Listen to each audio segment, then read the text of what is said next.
Okay, bismillahirrahmanirrahim. Assalamualaikum warahmatullahi wabarakatuh. Waalaikumsalam warahmatullahi. Kepada segenap pendengar dan penonton Majlis Taklim An-Nur. Okay, today kita ada special session dengan salah seorang ilmuwan muda dan juga selebriti dalam bab ilmu, iaitu Gus Rumail Abbas. Marhaban bikum, kita kenalkan Gus Rumail Abbas dari Indonesia. Marhaban bikum. Terima kasih. Alhamdulillah. Jadi sebelum kita nak pergi panjang dalam discussion pada hari ini, Gus Rumail akan mensyarahkan dalam bahasa Indonesia. Saya cuba nak dialog dengan beliau dengan bahasa Indonesia. Jadi for those who did not understand, kita hope nanti mereka akan letak subtitle bagi some of the words, insyaAllah. So sebelum mula, saya kenalkan, ini Gus Rumail Abbas. Dia seorang ilmuwan muda kita dari Indonesia. Biar sebelum ni saya tak begitu berkenalan dengan beliau, tapi hanya dapat melihat presentasi beliau yang sangat ilmiah ketika polemik nasab berlaku di Indonesia, iaitu nasab Ba'alawi.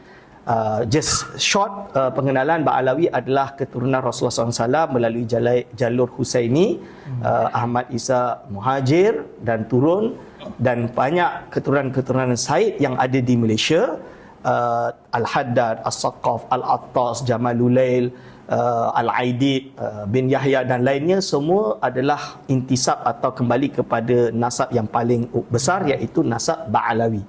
Itu cerita dia. So di Indonesia baru-baru ini berlaku polemik 2-3 tahun yang lepas tentang ada yang usaha nak membatalkan nasab Ba'alawi. Berarti kalaulah diterima pembatalan tersebut, maka nescaya ulama-ulama, mufti-mufti Malaysia dulu yang daripada Said Ba'alawi akan terbatal, dan keturunan-keturunan raja yang daripada Ba'alawi akan terbatal, dan bahkan lebih dari itu adalah guru-guru kita semua termasuk di IIUM, kerana salah seorang rektor di Universiti Islam Antarabangsa adalah Ba'alawi. Oleh sebab itu, insya-Allah perkenalkan diri dulu Gus Rumail Abbas, dan nanti kita mulakan soalan, insya-Allah. Assalamualaikum warahmatullahi wabarakatuh. Kalau nama asli saya Ahmad, Ustaz. Dipanggil Rumail Abbas karena nama pena. Jadi sejak sekitar tahun 2009 saya sebagai penulis, cerpenis juga, dan penulis artikel, nama itu diberikan guru, dan mungkin itu ada semacam takdir bahwa orang yang dibatalkan masa sekarang untuk konteks Ba'alawi itu kan Ubed, nama aslinya Abdullah, ditasgir nama saya Ahmad, di belakang nama belakang saya itu Ramli. Dan waktu itu guru saya memberikan pelajaran sorof, nahu sorof di Alfiyah, itu tasgir kan Fu'ailun. Jadi ada kedekatan, mungkin takdir mungkin dari Ubed menjadi peneliti yang cukup serius untuk nama ini adalah Rumail. Nama itu yang kadang-kali membuat saya, ya mungkin ada mitologi di sini. Ada orang yang cukup serius dan punya nama atau pola nama yang sama. Nah, untuk keseriusan saya untuk konteks Ba'alawi sendiri itu ada 3 hal atau 3, 4, 5, 6 mungkin sepanjang nanti biar saya jelaskan.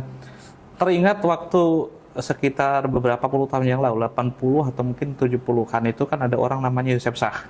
Yusef Shah itu tokoh yang cukup terkenal, dan waktu saya kuliah S1 itu nama itu cukup masyhur. Dan disandingkan dengan satu ulama dari Saudi kalau nggak salah, namanya Mustafa Al-Azumi. Mustafa Al-Azumi punya murid namanya Kiai Ali Mustafa Yaqub, tetangga saya. Kebetulan sempat menjadi imam besar Masjid Istiqlal. Nah, waktu itu konsep perdebatannya itu sederhana dan ada kesamaan dengan Ba'alawi di sini. Kita tahu kalau sirah nabawiyah tertua itu kan dari Ibn Ishaq, abad kedua Hijriah. Dan itu pun disensor oleh Ibn Hisham. Antara dua tokoh ini tidak pernah bertemu. Keduanya cuma bertemu dari penyalin naskahnya yang namanya Al-Baqai. 3 orang ini cukup problematik menurut Shah karena tidak pernah sezaman dengan Nabi Muhammad. Bagaimana mungkin, ya ini premisnya, bagaimana mungkin kita menceritakan kisah Nabi, kita mempercayai kisah Nabi yang ditulis oleh orang yang hidupnya 200 tahun setelah baginda Nabi. Bagaimana cara memvalidasinya? Nah, hal yang sama kan juga punya kemiripan dengan konteks Ba'alawi ketika catatan pertamanya itu baru dimulai konon dari Sayyid Ali bin Abi Bakar As-Sakran abad ke-9. 895 Hijriah. Sementara orang yang ditulis itu kan Imam Ubaidillah itu wafat sekitar abad ke-4 Hijriah. Ada separuh milenium jarak antara pencatatan pertama dan tokoh yang dibahas. Ini bisa berakibat di banyak hal. Pertama, untuk urusan nasab, pembatalan nasab tidak boleh longgar. Pembatalan nasab juga termasuk dosa besar juga.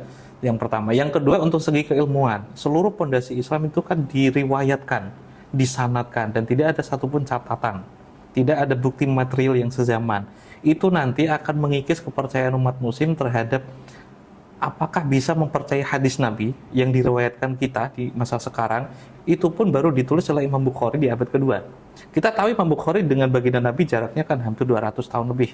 Nah, makanya ketika itu menjadi periwayatan dan tradisi Islam, mungkinkah hal itu bisa dikalahkan dengan cara yang cukup apa ya, kalimatnya cukup signifikan, sumber sezamannya ada atau tidak. Itu pakai argumentum e silentio. Nah, yang terakhir ini dari sudut pandang historis, jika kita mempercayai hal itu, roboh semua tradisi Islam juga historiografi, bahwa apa yang disampaikan oleh semua ulama basisnya riwayat, oral history, dan divalidasi dengan jarh wa ta'dil, validasi penilaian terhadap orangnya, dobit atau tidak, siko atau tidak, semuanya akan runtuh karena semuanya metode epistemologinya itu hanya berdasar pada satu hal, yaitu catatan sezaman, dan itu pun berbentuk manuskrip atau catatan dokumentasi.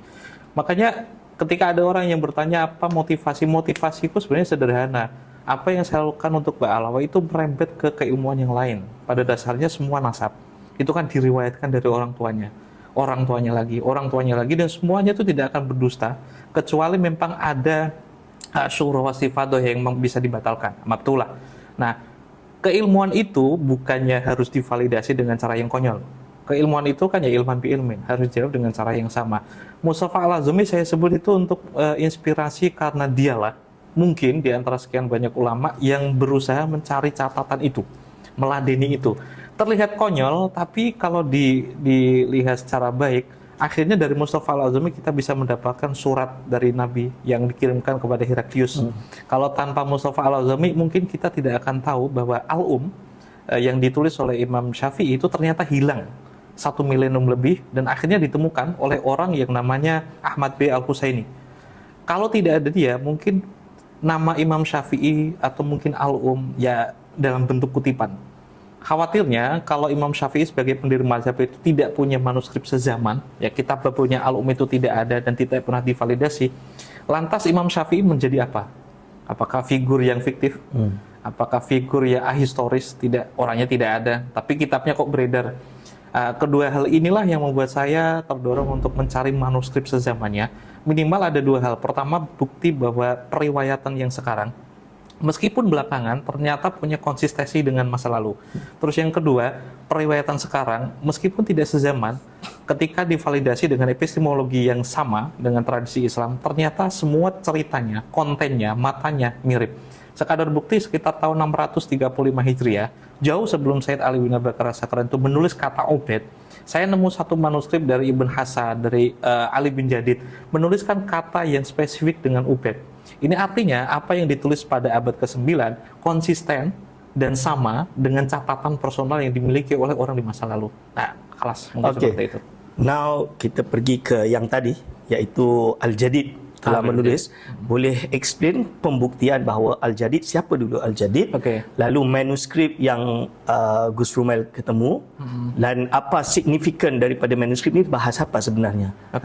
Saya mulai dari konsep sumber sezaman terlebih dahulu. Nanti khawatirnya konsep sumber sezaman itu apapun yang sezaman dengan peristiwa terjadi itu sahih. Pada dasarnya itu tidak seperti itu. Sumber sezaman penting, tapi kalau semua hal harus berdasarkan sumber sezaman, itu naif. Tidak ada satupun di masa sekarang sejarawan yang memakai istilah seperti itu. Bahkan argumentum e silentio tidak lagi dipakai karena itu terlalu konyol. Ada satu komedi dari pakar di barat, kalau apa yang disebut dengan sumber sezaman itu pasti valid, itu keliru. Kayak di Amerika itu punya komedi namanya telepon. Jadi kayak 4 orang 5 berbaris, terus 1 orang bicara tentang satu hal, sampai ke yang paling mentok apakah sama. Dikiranya sejarah periwayatan hadis itu seperti itu, bahwa cerita orang kelima diteruskan ke 4, 3, 2, 1, dan ternyata berbeda. Nah, untuk konteks itu, ketika saya mencari beberapa manuskrip, ada 2 atau 3 motivasi, Ustadz. Yang pertama itu memvalidasi nama tersebut, benar atau tidak, sesuai konsisten periwayatannya atau tidak. Dan kedua, untuk urusan historiografi. Kadangkali tulisan di masa lalu itu bisa menyibak beberapa hal yang mungkin tidak diketahui oleh ilmuwan di masa sekarang. Semua orang juga sepakat, bahkan ilmuwan, bahwa sumber sekunder yang tidak semasa dan bukan primer itu bisa dipakai. Hanya saja bias itu bisa terjadi. Ketidaktahuan informasi di masa lalu yang basisnya riwayat itu kan perlu divalidasi. Makanya ada satu hal yang mungkin cukup menyinggung habaib ketika beberapa isu itu ternyata ditemukan validasinya. Beberapa hal yang sifatnya cerita yang rekonstruksi masa belakangan akhirnya bisa divalidasi dengan sumber di masa lalu. Ada yang pertama tadi itu validasi kontennya, terus yang kedua kebenaran historiografinya, kebenaran kisahnya di sana. Nah, Ali bin Jadid itu seorang muhadis, wafat sekitar tahun 620. Dia seorang dosen di Oman, sekarang berarti di Oman, yang punya banyak murid. Akan tetapi tidak ada satupun yang menceritakan kisahnya kecuali 200-300 kemudian. Masalahnya, hadis dia dari Ali bin Jadid itu muncul dari beberapa ulama yang seperti Syekh Yasin Al-Fadani, terus Salim bin Jinda yang menulis beberapa hadis yang diriwayatkan dari Ali bin Jadid. Ketika saya mencari apakah orang ini benar-benar muhadisin, kisah dari para sejarawan itu kan perlu diperkuat. Bukan mencukupkan diri dengan apa yang dikatakan oleh ulama, tapi apakah sebesar itu namanya? Hingga akhirnya tentu saya harus berangkat dari skeptisisme, hingga akhirnya saya menemukan sebuah riwayat dan bentuknya musnad, diriwayatkan langsung dari muridnya, Umar bin Ali At-Tibai. Dia itu Raja Yaman, murid langsung dari Ali bin Jadid, meriwayatkan hadis dari gurunya dan menuliskan nasab gurunya yang dinakal dari Bikhotih. Ali bin Jadid menuliskan silsilahnya, nasabnya sendiri sampai Ubaid bin Ahmad bin Isa dan ditulis ulang oleh ahli hadis sekaligus sejarawan dan Raja Yaman waktu itu yang wafat sekitar 637 Hijriah. Tulisan itu tentu saja ditulis sebelum tahun 620 karena Ali bin Jadid wafat 630. Logika itu akhirnya membuat saya, apa yang menjadi basis kita untuk beragama, untuk tradisi Islam dan basisnya riwayat, ternyata tanpa harus kita mencari sumber sezamannya, akurat dan konsisten. Hal yang sama bisa terjadi di banyak hal, sejarah, sirah nabawiyah, hadis, Sahih Bukhari dan Muslim, yang semuanya tidak sezaman. Tapi epistemologi untuk menyaring informasi itu ternyata ya cukup untuk membuktikan apa yang disampaikan Nabi lewat Imam Bukhari sama. Okay. Begitupun dengan nasab. So, boleh terangkan sedikit tentang manuskrip ini ketemunya di mana? Ya. Ini panjang kalau ini. Manuskrip itu... Tak apa-apa, panjang juga oke. Perjalanan ini panjang banget karena manuskrip itu awalnya tidak saya cari. Tapi ketika melihat beberapa orang menyimpulkan bahwa tidak ada sumber sezamannya, saya terinspirasi dari Syekh Mustafa Al-Azumi untuk mencarinya. Ketika saya dapat informasi di Indonesia kan ada PBNU, mereka punya PCINU, pengurus cabang istimewa di beberapa negara, ada diaspora NU. Saya minta tolong simple, kalau tidak ada tidak masalah. Apakah ada manuskrip yang lebih tua dari Al-Barqatul Musyikoh karya Said Ali bin Abi Bakar As-Sakran yang menulis nama Ubaid? Akhirnya ketemu satu, itulah yang bikin saya terdorong untuk mencari lagi. Kayaknya nemu lagi. Manuskrip pertama yang saya dapatkan itu karya Al-Khatib, Abdurrahman Al-Khatib yang wafat sekitar tahun 820. Ditulis tahun 820. Itu tertulis secara verbatim di kitabnya Jarh Syafaf. Ada 2 naskah dan itu ada di Yaman. Terus ketika ada pembatalan Ba'alawi memakai kitab Asy-Syajarah Al-Barakah yang disahabat masyhurkan fil Fakhruddin Ar-Razi yang wafat tahun 600-an atau abad ke-7 Hijriah itu, manuskrip itu kan manuskrip biasa, tapi maknanya yang berbicara. Ada satu tesis katanya jika tulisan ahli nasab memakai jumlah ismiyah atau kalimat nominal, maka itu beristilah atau bermafhum hasr. Kalau anaknya 3 dan Ahmad, Ali, dan Husain, maka jumlah anaknya Imam Ahmad cuma 3. Ahmad, Ali, dan Husain. Selain itu tidak ada kemungkinan yang lain. Untuk memvalidasi itu, sekaligus apakah benar di sumber sezamannya, apakah benar itu ditulis Fakhruddin Ar-Razi atau tidak, saya kan perlu muqabalah. Manuskrip itu ada di 5 tempat, ada di Hyderabad, ada di Madinah, ada di Iran, ada di Taif, ada di satu lagi tuh di kampus, salah satu kampus di Mekah. Semuanya saya cari. Untuk memvalidasi itu tentu ada kajian filologi dan ilmu pengetahuan penting, hingga saya menyimpulkan bahwa kitab ini Al-Barqatul Musyikoh ada yang lebih dulu menulis nama Ubaid, dan ini ditulis oleh orang yang thiqah, sejarawan. Al-Khatib itu kayaknya di Hadrami sangat terkenal, hanya orang ini saja, kabilah ini saja menjadi khatib. Mbak Alwi tidak, bahkan Mbak Alwi mengkaji ke sana. Istilah yang dipakai kadang masaikh, ya sah ya, masaikh. Mbak Alwi berguru dengan orang lain yang non sayyid dan diberikan panggung untuk menjadi khatib. Makanya kan kabilah itu disebut Al-Khatib. Orang itu sikoh menceritakan kisah gurunya. kisah orang yang semasa dengannya, kisah dari guru-gurunya, berarti kan guru kakek. Cerita itu ternyata konsisten juga dengan beberapa manuskrip yang saya temukan seperti Ibn Hasan yang ditulis tahun 790 ketika mengisahkan orang yang bernama Muhammad bin Ali Al-Faqih Al-Muqaddam yang katanya itu ahistoris. Ada periwayatan berdasarkan seperti hadis katakan riwayat A hadasana an Muhammad bin Ali Al-Faqih Al-Muqaddam. Cerita itu konsisten dengan semua sumber baik sezaman ataupun tidak, hingga saya konfrontasi dengan manuskrip 606 itu dari 620 dari Ali bin Jadid, semuanya tidak ada yang berbeda. Bahkan klaim tidak ada, ya kan katanya kan ada rekonstruksi nasab yang dibuat belakangan untuk memvalidasi tokoh yang tidak ada biar jadi ada. Sebelum orang yang diklaim atau dituduh mengada-ngada tentang nama itu, sebelum lahir malah, kitab yang saya sebut Ajarus Syafaf yang ada dua itu, yang pertama di Yaman, yang satu di Madinah. Bukan di Madinah, di Saudi Arabia itu. Ada yang lebih tua, ditulis atau disalin sekitar tahun 1200 Hijriah, dan itu berdasarkan kitab sekitar tahun 900-an Hijriah. Semuanya konsisten, tidak ada yang berbeda. Dari segi barang materialnya saja juga. Isinya identik, memang tidak bisa saya sebut mirip. Saket nasa itu ada, ilmu pengetahuan bisa menyelesaikan itu. Tapi kontennya tidak ada yang berbeda, signifikan pun tidak. Makanya yang paling pertama itu untuk membatah fitnah yang muntasyir sampai Indonesia secara umum. Apa yang disebut sebagai fitnah itu kan tidak perlu menjadi ba'alwi untuk menormalisasi fitnah ya. Sayyid Ali difitnah sebagai orang pertama yang mendustakan nasab Ba'alwi yang punya leluhur namanya Ubaidillah. Setelah ditemukan bukti materialnya, meskipun riwayat tidak diterima, apa yang seharusnya terjadi? Orang yang berakal, muslim yang berakal, pasti akan mengetahui bahwa ada yang salah dari fitnah itu. Ketika ada manuskrip yang ditulis tahun 820, itu Sayyid Ali baru 2 tahun. Balik saja belum, mumayyiz saja belum. Sudah ada orang, ahli sufi juga, terus ahli hadis, seorang yang punya al-khotib, punya privilege yang digurukan oleh para sadah Hadrami di masa itu, yang menuliskan nama yang verbatimnya itu Ubaid dan Ubaidillah. Ya, saya mendorong orang-orang ketika fitnah ini sudah ada bukti materialnya, bagi muslim yang punya zaukun salim, yang punya keimanan, yang punya dorongan untuk mencari kebenaran, ya seharusnya jelas mengatakan bahwa ini ada fitnah dan orang ini salah. Itu minimal seperti itu. Oke. So dengan adanya manuskrip, manuskrip yang tertua tadi adalah 820 ke? 600. Tapi ini bukan manuskrip, ini manuskrip yang disalin oleh Al-Khatib, betul? 620 itu ditulis oleh Umar bin Ali At-Tibai, Raja Yaman. Yang Al-Jadid menceritakan tentang Al-Jadid. Murid dari Al-Jadid.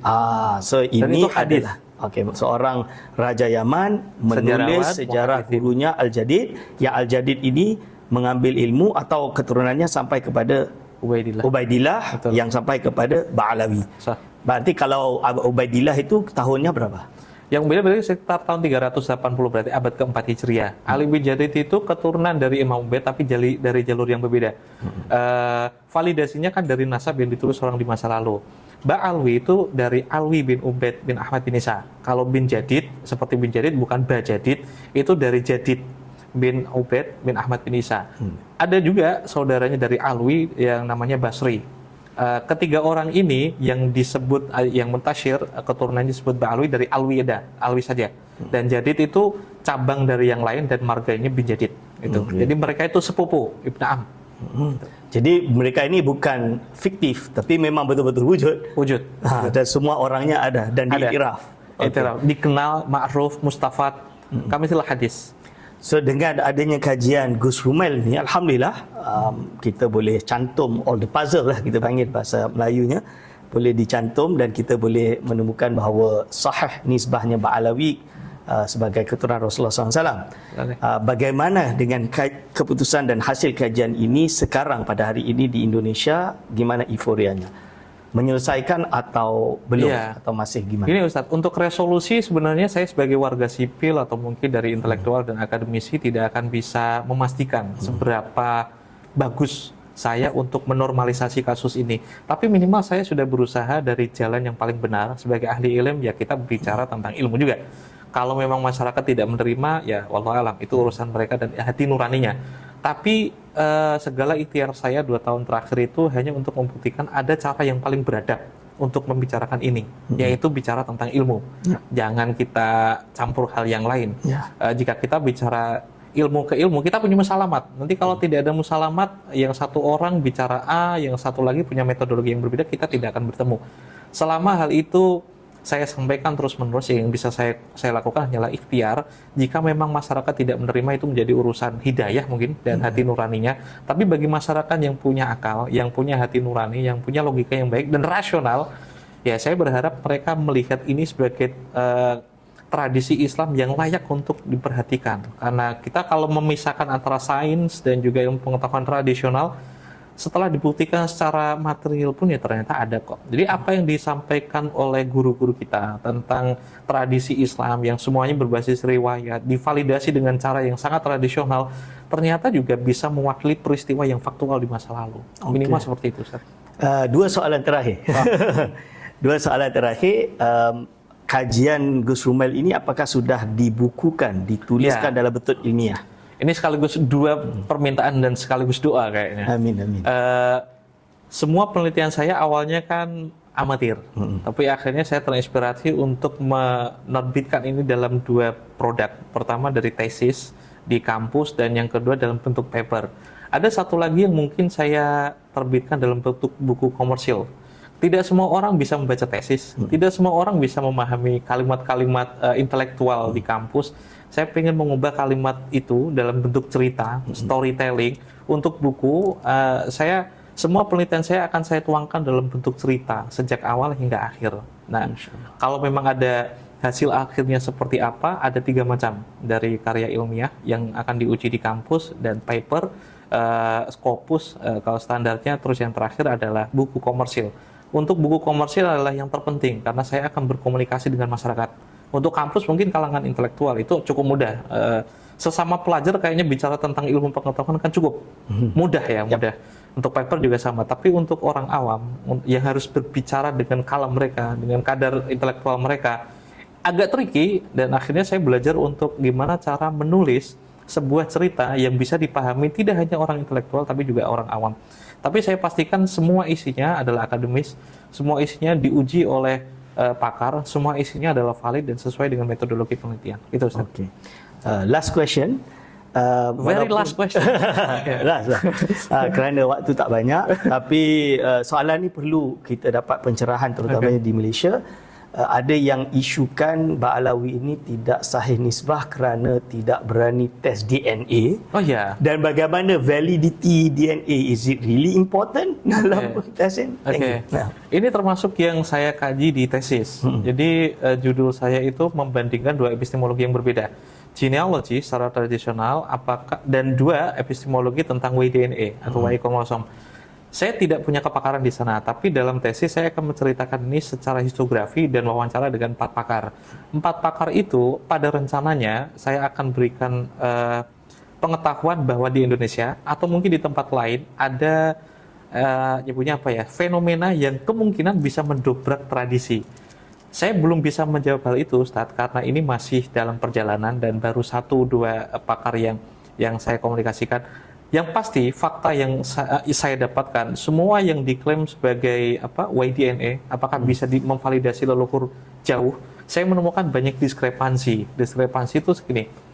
Secara tradisi, nasab yang mengklaim sebagai keturunan Quraisy atau mungkin Sayyidina Hasan, Husain atau mungkin Imam Ali, pada dasarnya kan semuanya kan dari Quraisy. Dan tidak ada satupun yang punya haplogrup seragam dari kabilah. Satu kabilah, contoh bukan hanya Ba'alwi, kasus yang sama jika dari Maroko, Saudi, India, yang mengklaim sebagai keturunan Quraisy ternyata punya haplogrup yang beragam. Masalahnya, jika memang kita mempercayai ini sebagai satu tools yang valid, yang tidak bisa digugat, sejauh mana validitasnya? Dan sampai sekarang saya belum menemukan dari pakar itu yang memastikan bahwa ini makto. Tools ini benar-benar valid 100% untuk menjeladah orang di masa lalu. Hingga ada sekitar tahun 2020-an sebelumnya, sebelum COVID kalau nggak salah, itu ada fatwa kalau untuk nasab pendek valid, tapi untuk nasab jauh masih klenek, masih mistis. Ilmu pengetahuan masih terlalu luas dan kita kayaknya terlalu gegabah jika itu kita buat. Nahnu nakum bidzawahir dan ihtimal laisa bidalil. Apapun yang sifatnya ihtimal ya tidak bisa kita pakai dalil. Mungkin kelak 20 hingga 50 tahun kemudian KTP kita atau identity card kita mungkin bukan bentuknya kartu, tapi DNA kita. Tapi masih jauh. Yap. Seberapa valid itu untuk masa sekarang, saya bukan kredensi saya untuk menjawab, tapi banyak pakar yang mengatakan hal itu jangan dipakai. Dan ada satu yang unik, Family Tree DNA yang biasa dipakai haplogrupnya itu untuk asik-asikan aja kalau bahasa Indonesia. Jangan dipakai untuk batalin nasab. Itu saran dari pakar, ngomong ke saya seperti itu. Dan ground truth-nya, jika tes DNA dipakai untuk memvalidasi nasab, ground truth-nya, kebenarannya itu cuma satu, kitab nasab terlebih dahulu. Seperti ChatGPT atau AI, itu kan dasarnya di satu kepintaran khusus. Jika ada yang keliru jawabannya, itu bukan ChatGPT-nya dibenarkan, tapi ground truth-nya itu yang diperbaiki. Kayaknya kita untuk masa 2025 sampai ke sana untuk tes DNA, dan saya belum menemukan kecuali beberapa orang yang mengatakan bahwa validitasnya sampai 90%. Kalau itu dipercaya berarti banyak kabilah yang harus kita batalkan. Kalau membatalkan nasab dengan cara yang muhtamal, itu bukan tradisi Islam, bukan tradisi intelektual Islam. Oke, thank you very much. Terima kasih kepada Gus Rumail Abbas atas pembentangan yang sharing yang sangat-sangat melengkapi semua keperluan. Sebab kalau untuk urusan ini di tempat kami adalah suatu perkara yang baru sebenarnya. Jadi bukan perkara yang sudah lama diperdebatkan, tapi hanya baru-baru muncul, tapi tidak begitu signifikan. Cuma peringatan saya kepada all the students, mahasiswa-mahasiswi dan lain-lain, kami di Malaysia untuk pengetahuan Gus Rumail, dan boleh sampaikan ke teman-teman di Jawa, bahawa kami dari dulu sejak ditubuhkan Kesultanan Melayu, Ba'alawi telah menjadi pendamping kepada Kesultanan Melayu, penasihat, mufti, bahkan ada yang dijadikan raja di Malaysia, di Malaysia ini, di Tanah Melayu. Dan tidak pernah ada isu sama sekali dengan golongan habaib dari Ba'alawi. So oleh sebab itu kita harap di Indonesia tetap istiqamah sama, kita saling mencintai sesama Muslim. Dan kita kuatkan erat agama yang sama, dengan harapan insya-Allah kita semua husnuzan sesama sendiri. Aku qauli hadza, astaghfirullah li wa lakum. Wassalamualaikum warahmatullahi wabarakatuh. Waalaikumsalam warahmatullahi wabarakatuh.